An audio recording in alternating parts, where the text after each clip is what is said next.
I would like my one.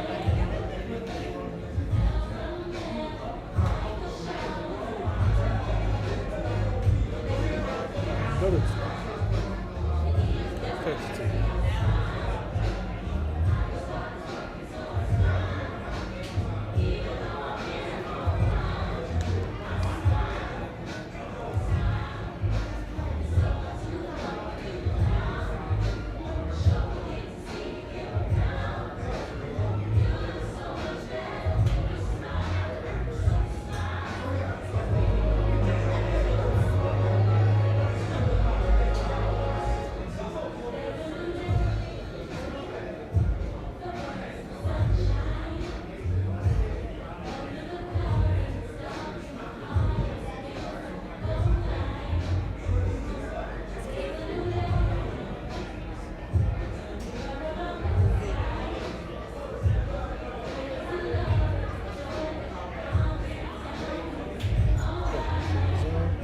Back to the close shot.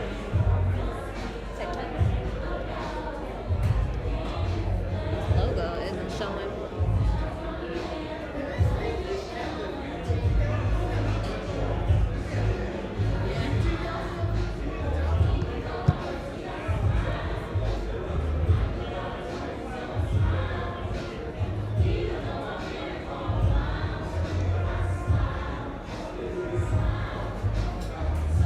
Thought about.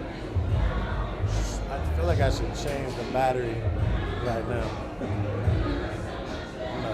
So what? Did you say It's a little loud. It's a little loud. If you could turn it a little bit, maybe one speaker or something closer to us, we could turn that one off or something. It's leaking in right now. If they could turn it down a little bit, because we are definitely getting the most popular podcast. But if they could turn it down a little bit.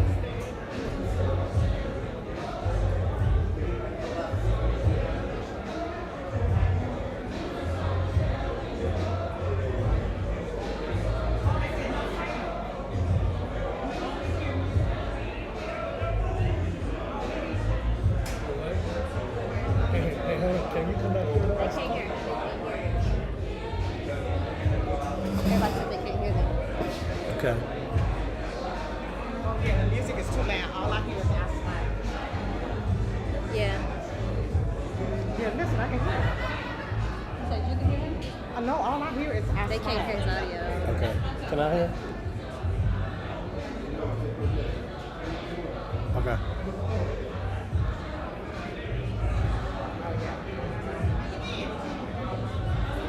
Oh, hold on. I hear a smile like Kurt Franklin. Hold on. Shh.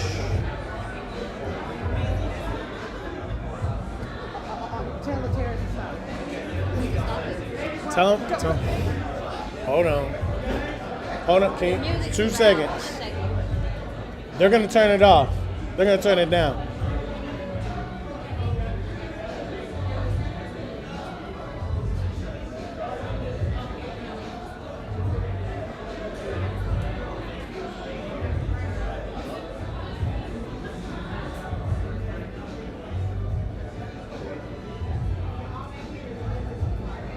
Can girl come here? So what? Tell her to.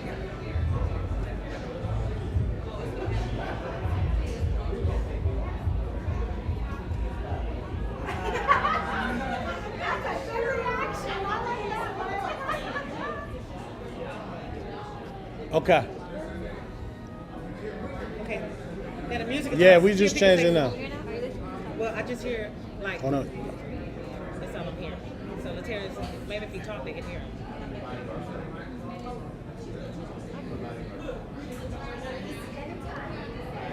It's like it's recording ambient. Yeah. It's recording background, but not. Yes. Background is hot. Hold on. Is it recording the camera then? Just wait for it.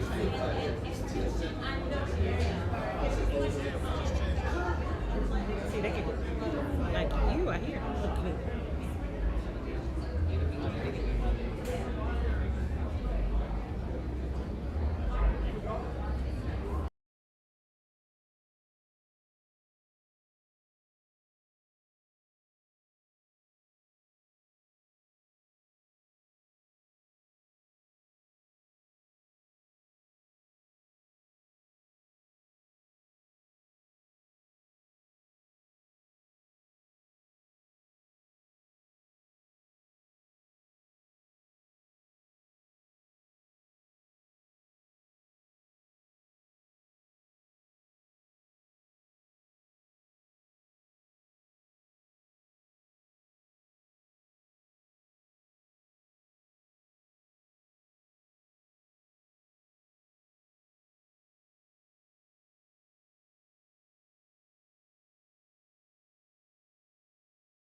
Natasha, what are you hearing over there?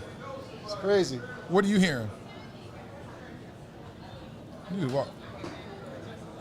They live right now. Mark, You just walked right in front of Mark, the camera. introduce They Timmy can see to you. Elizabeth. I mean, it's recording regardless. But my question is it live?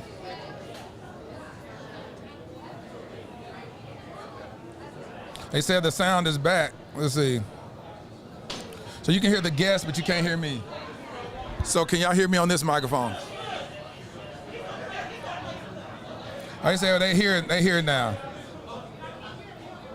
So they can say it. All right, so they say they can hear it now. So Tony, they say they can hear it now.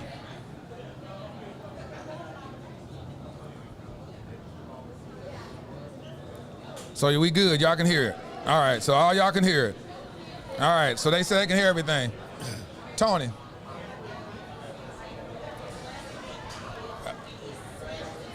Read the chat. All right. All right, so we apologize for the technical difficulties, but we here, live in Las Vegas at the Super Bowl. I got my homie. I know y'all saw this episode with my homie Tim Brown and his lovely wife Sharice. But listen, for those that don't know who the legendary Tim Brown is, he is an NFL Hall of Famer and former player of the Oakland Raiders in Los Angeles from 1988 to 2003, correct? That's right. Now today, just days before the Super Bowl, which is the new home of the Raiders, he is launching the inaugural Tim and Sharice Brown Celebrity Golf Invitational. The event, which Tim is hosting alongside his wife, philanthropist Sharice Brown, will bring together sports legends, community luminaries, and philanthropic powerhouses to join together and take a stand against child exploitations. So listen, Tim, why was this important for you? Why was it important for you to team up with Elizabeth Smart for this event?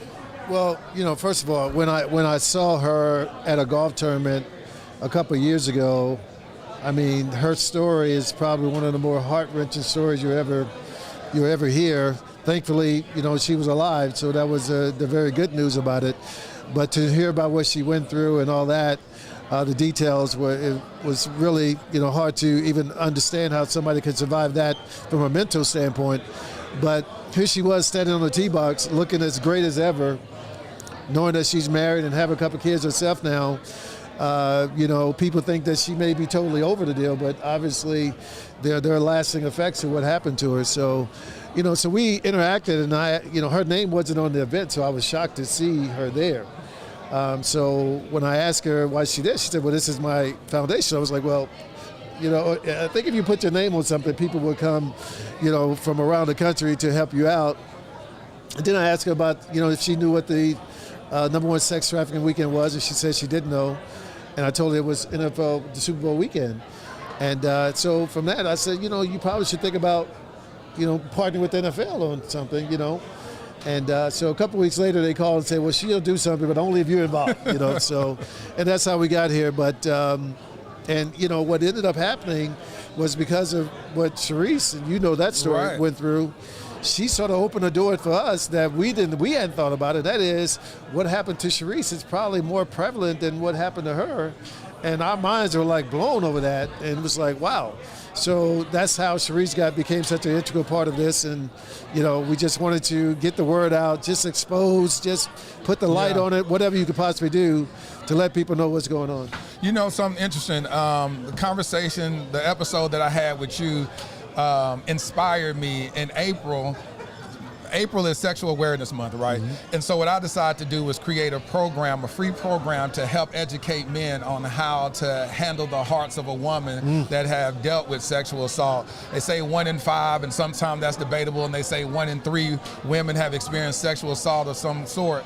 But talking to you and hearing how you help nurture and help bring healing to your wife is what inspired me to do that. Why is it important for you to bring sports legends and community luminaries and philanthropic powerhouses to join together to take a stand against child exploitation? Well, why was that important? Yeah, brother, nothing can be done without money. Right. So, and these guys can help bring people in, that can help us raise the funds that we need to go out and fight this thing, so it's never going to be enough money, right? You can never get enough, but any little bit that you can raise can help. I think you may have heard today that one of the things that the Malou Foundation is doing is they're teaching kids, self-defense.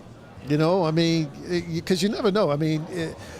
You look at Elizabeth, she's not a small girl. Right. She's a pretty stout woman. Yeah. You know what I mean? And she's saying that even at when the time that she was a tall girl.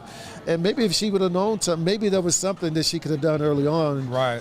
But again, we're happy that her situation turned out as great as it did.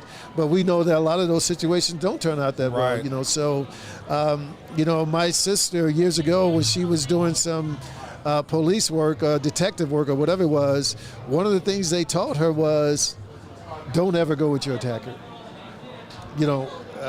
Because if they're gonna shoot you, they're gonna shoot you right there, or they're gonna shoot, what I mean?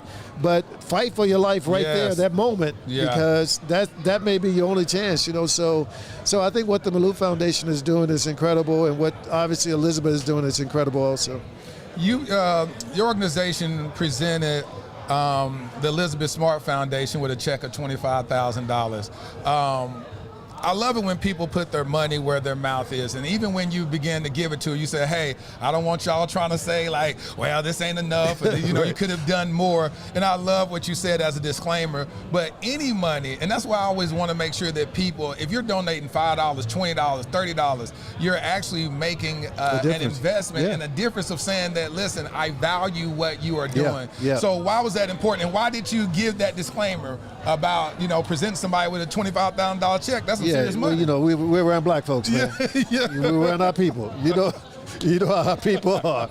They walk away. Even if it was only 25, they got a little. You know how people are, man. 100%. So a lot of stuff had to be paid for. A lot of stuff had to be, done.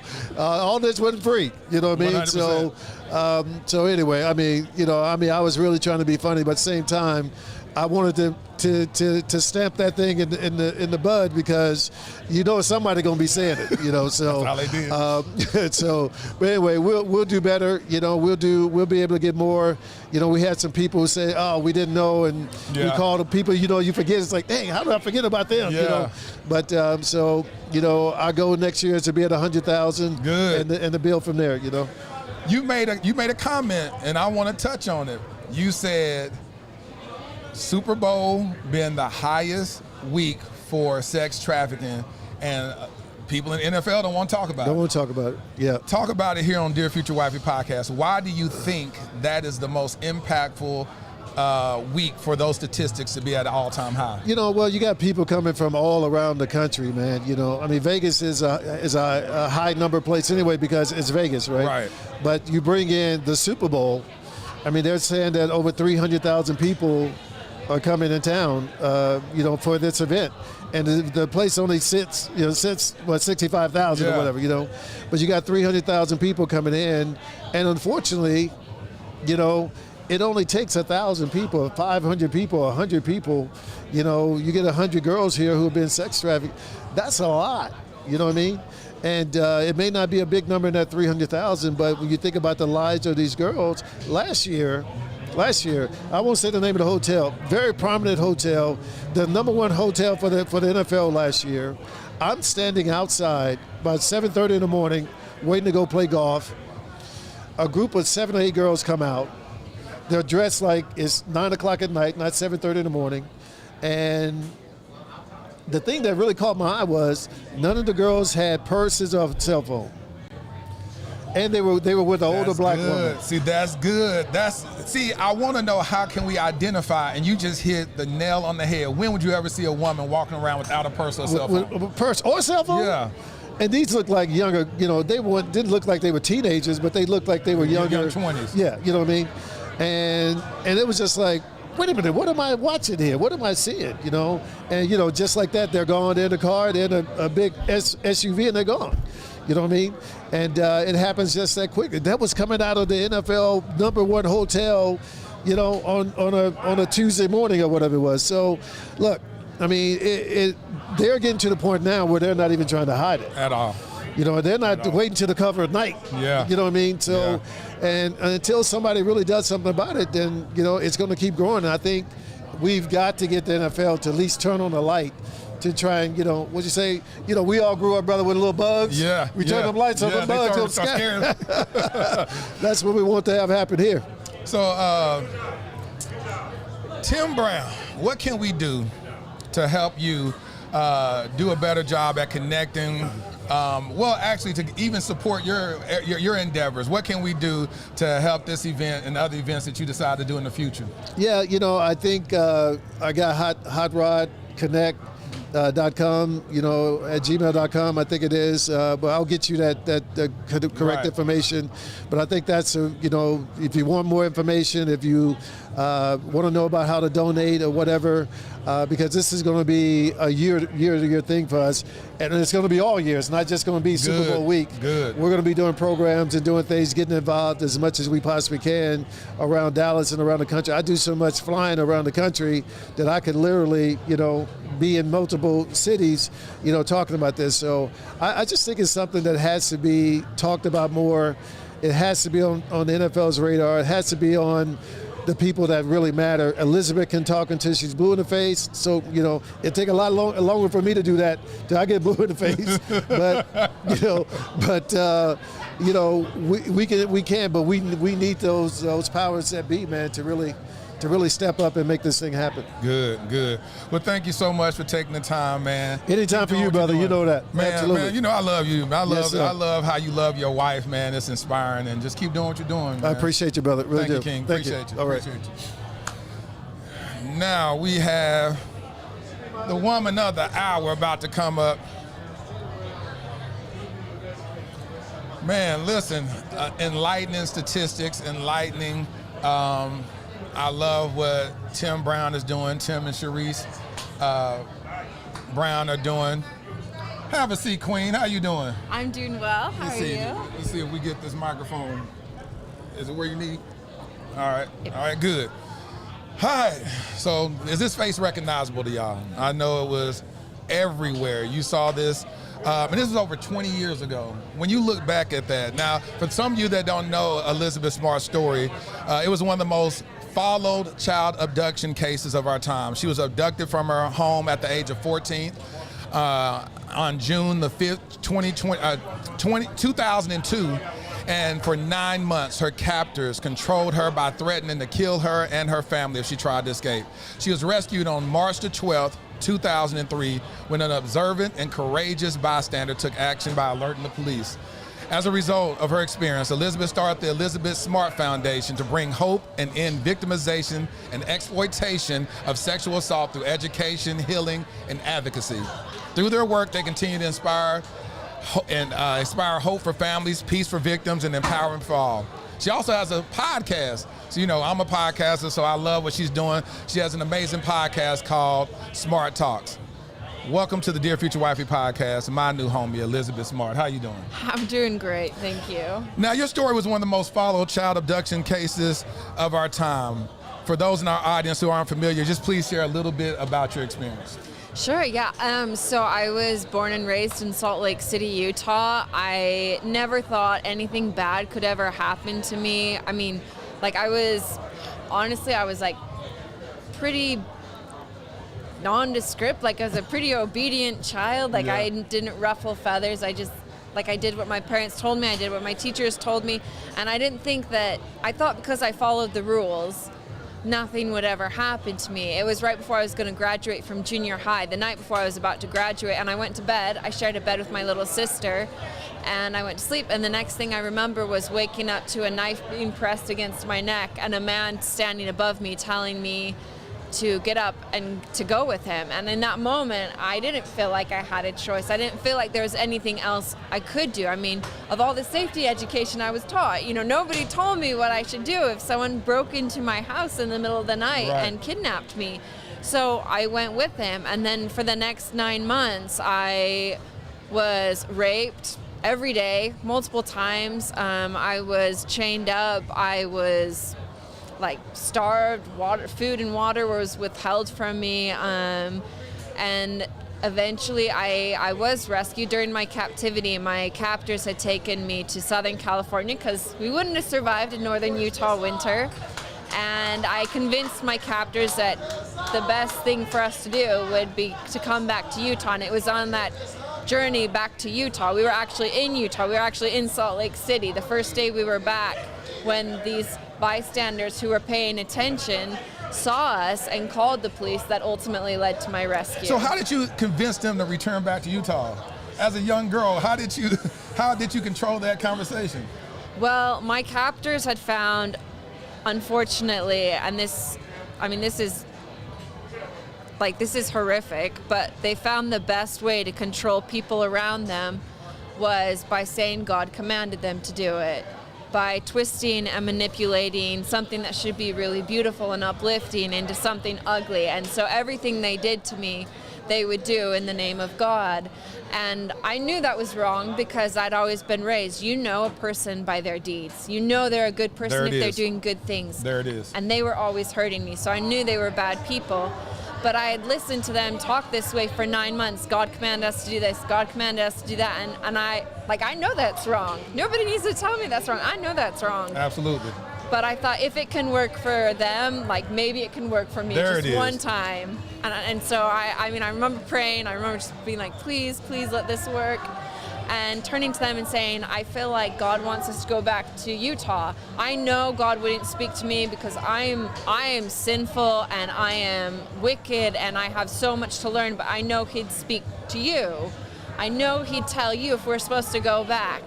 And they ended up turning around and saying, I think she's right. I think we need to go back to Utah. And that's how we came back. So if there was ever a miracle in my captivity, that was it. That is that's amazing. I never even knew that part of the story. And so take me back to the mindset that you had. Did you feel like God had failed you? Because like you said, you grew up in a place where you knew right from wrong. You knew the voice of God, and you knew that, I'll say, the deeds of God, that God would never want somebody to abuse you like that. So how did you reconcile that in your mind to be going through that at such a young age, and then them demonizing the Word of God and manipulating the Word of God for their benefit? What was going on in your mind? Well, growing up, I always believed that I was a child of God, and that He's my Heavenly Father, and that He loves me, and that I'm special to Him, as we all are. And so I grew up believing that my entire life. I still believe that, but I also recognize that people have the freedom to make their own choices, and that's why we're here. That's why we're on earth, is to see what choices that we decide to make. Do we follow God or do we not? And so when I was kidnapped, it was apparent right from the beginning that these people were not following God. So it was always very easy for me to keep them separated from what they said, from what they actually were. And I guess for me, it was such a comfort to believe that there was an all-powerful, loving God that was watching over me, that was aware of me, than to think that I was truly, completely alone. Did you feel like God failed you during that time? No. Not at all? Not at all. Now, this is powerful, Elizabeth. So you're saying in your worst situation, you still had hope that God was still protecting you? Absolutely. I mean, I didn't know how it was going to end. I didn't know if I was going to die, but if I died, then I believed I'd go and join God. Do you know how many people give up on God with just when they have their 80-year-old grandma that passed away, and they can't reconcile why she passed away even in her old age, or may have died from dementia or anything like that, and they go, wow, God failed me. But here you are as a young girl being tormented daily and didn't lose your hope and faith in God? I mean, all I can think of is how much darker a world this world would feel to me if I didn't believe in Him, if I didn't believe in a higher power and a higher and ultimate goodness. You don't preach to somebody. So the motto of your organization is bringing hope and ending the victimization and exploitation of sexual assault through education, healing, and advocacy. Tell us a little bit more about the work you're doing and the kind of impact you're seeing as a result of that work. So we have a number of programs, one of which I'm so excited about that today, from the benefit of today, is going to work right here in Las Vegas, but is our Smart Defense program. It is a trauma-informed self-defense program, and it's a combination of Brazilian Jiu-Jitsu, Krav Maga, and Muay Thai, and just frankly, whatever dirty street fighting there is. Yeah.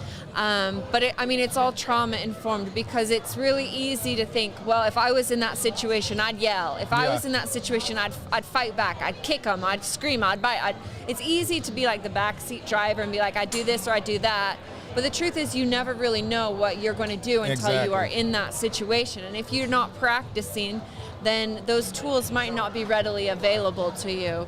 And so our Smart Defense program, yes, we do teach physical moves, but we also recognize that we have our autonomical nervous system, which just naturally reacts whether we are consciously thinking about it or not, which most people have heard fight, flight, or freeze. There's actually a fourth one, which is appease, which many people confuse with Stockholm Syndrome, which it's not, which is basically you're just in pure survival mode where you do whatever it takes to survive. That maybe people from the outside looking in don't understand why it looks like you're going along with whatever you're going along with, but on the inside you're like, I am surviving. That's what I'm here for. Like, that's why I'm here. I'm just surviving. I'm doing whatever I have to survive. So we take these into, we talk about these and we acknowledge that you can go through Smart Defense and you can still freeze. But what we're trying to give you are options, are tools. If you remember, like if you practice, like then yes, you might be able to use a strike. You might be able to, kick. You might remember how to get out of a chokehold. Like we want to give you as many tools as possible. So heaven forbid you ever find yourself in this situation, you are not left choiceless like I was the night that I had a knife held to my neck. When you look back at that, have you ever, like even in the training, have you reenacted that moment? Like what would a woman do, or a young girl waking up with a knife to their neck? How could you be on the offense in that situation? Yeah, of course. Of course I've thought about it. And the truth is I honestly don't know if I would have reacted differently if I had all the training then that I have now. But I also feel like I would have had choices. I would have had options. Maybe it would have worked, maybe it wouldn't have worked. But I would have had a choice. Whereas that night, I didn't feel like I had any choices. Or even later, when you were with the captors, were you always tied up or bound, or did you have freedom to move? The first 2 months, I was always chained up. They did eventually unchain me. But it was during those first 2 months, they had times to put like mental chains around me, which I think speaks to so many victims of domestic abuse, where people are like, you have a car, you have a phone, like why aren't you leaving? Yes. It's not because they don't want to, it's not because they like being hurt, it's because their perpetrators, they have mentally chained them up so that they can't leave. Thank you for touching on that. Thank you, because a lot of times people start victimizing the victim and say, well, just like you said, you have the freedom to go to work. Why don't you tell somebody? Why don't you call the police? Why don't you alert the police? You can find someone that is in an abusive situation, can walk right by the police and never even notify them. But what you just touched on is so important, because the chains on one's minds. Well, and having experienced both physical chains and mental chains, I will tell you that the mental chains are much stronger all day long than those physical chains are. 100%, 100%. You recently joined forces with the Malou Foundation. That's what you're talking about, right? With the self-defense. Tell us about the work that you're doing. You basically touched on that, but what brought you to join forces with them? I mean, I want to see like numbers change. I want to see culture change, and I know I can't do that by myself. I need all the help that I can get. Absolutely. So when Malou suggested us joining forces, I was like, absolutely. I want to join forces with anyone who wants to make a difference in this world. I mean, I know one person can't do it alone. I'm so grateful for all the organizations out there in this cause, because I know that of myself, I can't do it. I can't. I need everybody. We all need each other. You mentioned the statistic that I want you to say again when you said 95%. 95%. What is that statistic that you brought up? 95% of abuse could be prevented if we were more open, if we actively were teaching prevention education, if we were speaking about, yes, it is a hard topic to talk about. It is hard. It is a hard message to address, and then you think about talking about it with your kids. I mean, I have 3 little kids myself. Like, it's hard for me. It's scary for me, and I'm in this day in and day out. Yeah.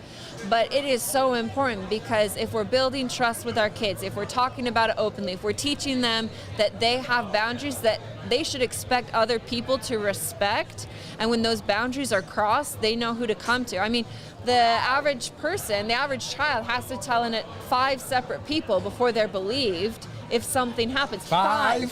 5 different people. Like, that should not be our culture. As you know, an advocate, and as I've spoken for like the last 20 years around the country, I have had countless people approach me and say the same thing happened to me, but I've never told anyone, or I tried to tell and I wasn't believed, which started our other initiative, which is our We Believe You initiative, which is about believing survivors instead of questioning them. It's about supporting them. It's about believing them. So it's about providing a safe place for survivors to realize that they are not alone. Yes. But it's also about educating communities. How we respond has a huge impact on survivors, and whether they go on to report it, whether they go on to seek help, whether they go they head on an upward trajectory for their life, or whether they internalize it and literally have it kill them from the inside out. I've done so many interviews on the Dear Future Wifey podcast, and you'll be amazed by how many women, but I know you wouldn't be, how many women that have sat down, and I mean, it's such a high percentage. They say 1 in 5, and then they say 1 in 3. What is the new statistic about those that have experienced sexual assault? I mean, I can speak to that. 1 in 5 is the national average for how many people experience sexual assault. 1 in 3 is Utah. That's the average in Utah. 1 in 3 women. I couldn't tell you state by state, but I know the national average, and I know that the average in Utah. 1 in 3 in Utah. Yeah. And so what I plan on doing, and after having so many conversations with a lot of single women or those that are married, what I decided to do in the month of April, since it's Sexual Assault Awareness Month, is to create a free program for men on how to handle and navigate the hearts of women, knowing those statistics, because 9 times out of 10, you may be dating a woman that has been a victim of sexual assault, and we don't have the reference or the tools on how to deal with them, how to ask for consent from even a touch or a kiss or even any type of sexual advances. A lot of times men feel like, or I even speak personally when I was growing up or whatnot, that you feel like a woman is playing hard to get, and so you have a tendency to try a little bit harder or whatnot, and then she'll give in, and so you'll be like, oh, okay, that's just how women do. It's that cat and mouse game. But to give real reference and teaching and instruction on how to navigate that space from a healthy standpoint so you're not re-traumatizing the victim. What do you think about that, on giving men resources on how to handle women that may be victims of sexual assault? I think that's amazing. I think that's very needed. I think we all need to be a little bit more trauma informed and a little bit more compassionate, and recognize that what you're seeing at face value is not always the full story. That being said, I also think it's really important just to acknowledge that abuse against boys and men are on the rise, and that I think we need to change society and culture to make it a safe place for men and boys to say, this happened to me, that I'm a survivor as well, and not have like the shame or embarrassment connected to that either. 100%, 100%. As I get ready to wrap up, you're clearly doing the work and making a difference in our world. In fact, today we are at the Top Golf in Las Vegas for the Tim and Sharice Brown Celebrity Golf Invitational, where the Elizabeth Smart Foundation and the Malou Foundation are being honored. You are also the beneficiaries of all the funds raised during this event. What does it mean to you to be seen for your work and receive such awesome contribution? It's surreal. It's unbelievable. I mean, it's so humbling but inspiring at the same time, because here we are at maybe the biggest weekend of the year and the #1 event for human trafficking, and yet here we have Tim and Sharice Brown, just salt of the earth, amazing individual, and so both of them just incredible. I'm a little bit lost for words, but I think it just goes to show that for as bad as things are, there is still so much good, and there are more people in this world who care, who don't necessarily need to care, but who still care and want to make a difference. And I think that says everything. Well, I'm not going to let some of these words you keep dropping, because these words you keep saying is identifying that you my sister in Christ. You know, you start talking about salt of the earth and all that stuff. I said, okay, that's my sister in Christ and all the stuff that you said earlier. And so it's an honor to be a part of your family. And one thing I want to say is, how can my followers, I have a YouTube following of almost 500,000 subscribers, and what can we do to help serve the Elizabeth Smart Foundation? How can we connect with you online, and what can we do? Go to iamonwatch.org and take the training. It is helping you. It's a video. It's maybe about an hour long. It's small videos, and it talks about what human trafficking is and how to recognize the signs and what to do. Get educated, and don't let this conversation die. I mean, it does happen all around us all the time, and if everyone was as vigilant as people were when they were looking for me, but they had that level of vigilance in their everyday life, I mean, how many more survivors would we have? How would we see the statistics change? What kind of world would we be living in now? How many years have you been married? 12. 12 years. Was that hard? Was that hard to transition to that? No, getting married, I mean, it was wonderful, because when I was kidnapped, I felt like that dream had been taken away from me. I felt like that was something that would never happen for me. And so when I was rescued, and later when I met my husband, it felt like that dream was given back. You felt like that dream was given back. What did he do to help cultivate you and protect your heart and nurture you to this place of healing? I mean, he's always respected me, but he also always just loved me for me, not for Elizabeth Smart. He just loved me for Elizabeth, and he's just been my #1 defender. And also, if he feels like I need some humbling, he also helps in that area as well. What's his name? Matthew. Matthew, salute, King. I'm proud of you for cultivating this queen and protecting her heart and being a source of healing for you and giving you that dream back. I appreciate that. Thank you so much for taking time with me on the Dear Future Wifey podcast. Listen, I support you. Anything that I can do to help your cause. And I'm going to be calling on you to help with this course that I'm doing for men in April. Can I count on you for that? You can count on me. Good, because I want to help give some reference to men so that we can do a better job on helping to protect our women. So thank you so much. Thank you. Y'all give it up for my homie, Elizabeth Smart, y'all. Thank you. Thank you. Man, that was powerful. That was absolutely powerful. Next, we're going to have my buddy, Dr. Sid O'Brien. He's about to come up. This is my boy. What's up, man? How you doing, man? Yes, sir. One of the most buffest doctors I know. He's swole. Now, Dr. Sid O'Brien is known as the Brain Care Doc.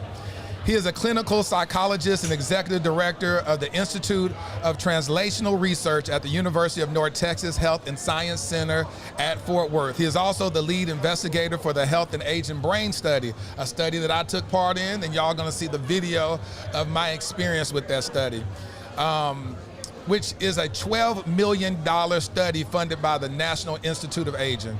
Through his work, Dr. O'Brien focuses on health disparities among people of color and has helped to secure $250 million in Alzheimer's research from the National Institute of Aging over the last 10 years. What's up, man? Happy to be here. It's Man, good to see you. listen, this is my boy, so we just gonna chop We it have up. fun. Yeah, we gonna talk. We gonna chop it up. Now, your work sits at the intersection of groundbreaking brain science, health disparities, Alzheimer's disease, and transformative research. What was the catalyst that inspired you to become passionate about this work? Well, you know, I got into it originally. My mama Coot. Mama Coot, you know, she got diagnosed with this just devastating disease, and you know, as the grandbaby, it still affects me. I couldn't deal with that, and she deserved more, and all of my patients that I've had and the families, I think we can do better. And at that point, and then growing up in South Louisiana, you know, I felt, all right, you know, it's time to fix this. It's time to do something about it. What do you think when you talk about, you know, this is a week where they talk about sex trafficking is at an all-time high during Super Bowl week. And when you talk about victims of sexual assault and all types of trauma, what is the link between that? And I know it's still research that's still been discovered, but what is the link between that and Alzheimer's? Well, and that's the thing that a lot of people don't realize is that, you know, those traumas and associated oftentimes post-traumatic stress disorder and depression and anxiety, all of these things increase our risk for brain aging, things like Alzheimer's and dementias. And so these things aren't just about the experiences now. It's about, all right, wait, we got to get in there, we got to do things to help these victims, because there's also long-term consequences even at the brain level. Yes. It's not, you know, some people think, well, it's a trauma, you know, it's in your head. No, this is something you dealt with, you experienced, and there's also a biology to it, and it's just, there's real awareness that needs to be had. Dr. O'Brien, now your motto is understanding your brain your way. Now, why is that important, and what are some tips, and how can we understand our brains a little bit better? Right, you know, no two brains are the same. Right. Right? We all walk different paths. We're all born in different places. We eat different foods. And I believe that the way we're going to truly transform how brain aging, Alzheimer's, Parkinson's, all of these things are dealt with is by understanding your path. Yes. So that we can say, okay, you have had uncontrolled diabetes, right? And now all of a sudden things are changing in your brain. Let's get that diabetes under control, because that may be your risk. Right. Right? And someone else may have the same thing, but that's not their risk. Right. And so, you know, it's also like people say, all right, physical activity is going to reduce risk. I work out 7 days a week. I can't work out more. And so I need other things, right? Maybe I need sleep. Yeah. And so you have to take that person into context. That's good. That's good. What are some of the startling statistics that you're seeing around the work that you do? So, you know, in communities of color, the risk for Alzheimer's and dementias, so twice the risk among the Black community, 1.5 times the risk among the Hispanic community. Yet, 95% of people enrolled in studies in Alzheimer's have been non-Hispanic white. And almost 5% or less enrolled in clinical trials have been from diverse communities and communities of color. We can't understand the disease if we don't understand how it presents in our community. And so, you know, there are so many things we can and should do. And that's one of the things that I'm blessed to be able to do is work with communities that have historically been underrepresented, and it's just an honor to do so. And what I love about you is that you're pure in your intentions. You know, and I shared this when we talked. I said a lot of African Americans, we don't have a lot of trust with studies and stuff. They felt, you know, back in the day they used to do studies on us in the worst ways. Absolutely. And so sitting down, talking to you, hearing your heart, knowing that you're a brother from Louisiana, from that bayou, Right. you know, coming from humbling beginnings.